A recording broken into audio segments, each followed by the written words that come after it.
Do you think it's best to do the easy things first and the hard things later? I don't know. Of course, one answer would be it's case by case. But if we're trying to make a general rule, that's not bad. Another way of saying that in English is pick the lowest hanging fruit first. Well, like this guy here, pick the lowest hanging fruit. I don't know. Is that an apple or an orange or I don't know what it is. They're very big. AI has never tasted real fruit, of course. But yes, pick the lowest hanging fruit first, and then you get the more difficult things later. Seems like a good rule. I'm calling this Stoic thoughts, Stoic wisdom about money, but they're really just a sort of collection of ideas from a guy called Ryan Holiday, an American who has written a lot about Stoicism. And he has a podcast and a newsletter and videos, and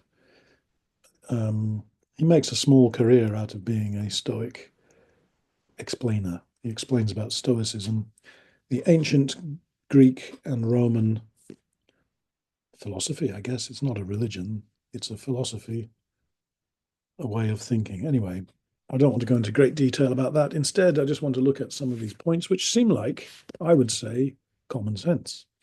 What do you think? Um, he has 6 points. Number one, he says Seneca said that poverty wasn't having too little, it was wanting more. Seneca was a Roman philosopher. And so he said being poor is not having money, it's always wanting more things. I think that's a sort of Buddhist idea. So if you think about it, rich people, seriously rich people, might be driving a Mercedes Benz, but then they think, oh, other people have a Ferrari. I want a Ferrari. Oh, I can't afford a Ferrari. I'm so poor. Well, that's a kind of poverty. Hmm. So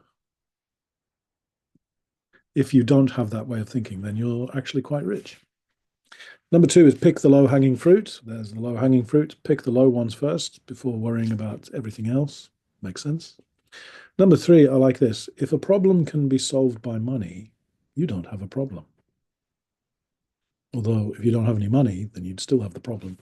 But I guess the idea is if it's just a matter of making more money, you can do that somehow. And then your problem goes away. There's not really a problem. There are bigger problems than that, I guess. Number four, if you live somewhere cheap, you've got a head start. Head start means an advantage. So instead of moving to somewhere expensive like Tokyo or London, New York, stay in the small town that's cheaper. Maybe that's good advice. Depends. If you're young and can live cheaply, I'd say go to London, go to Paris, go to these exciting places, and then come back. Um, what else? Number five, they say that if you think professionals are expensive, try hiring an amateur. The meaning here is yes, professionals are expensive, but if you get a cheap person who's an amateur, who's not a professional, who's not an expert, they will do such a bad job, you'll have to fix it anyway, and you end up paying twice. Maybe that's true, but as he points out here, sometimes even the professionals aren't very good, and you end up having to do it yourself anyway. So might as well just do it yourself. The final point, number six, Ryan Holiday says, if starting a business makes you a worse person, if it stresses you out, if it tears up your relationships, then it doesn't matter how much money it makes or what other people think about how wonderful it is. It's not a successful business. Hmm. Okay. I don't know if these are strictly all Stoic views, but it's what he says. Okay, let's see. I've got three questions. Number one, do you agree that if you have a problem that money will solve, you don't really have a problem? Number two, should you move to an expensive city or live in a cheap area? What do you think? Number three, what's your definition of success with money? How do you define success?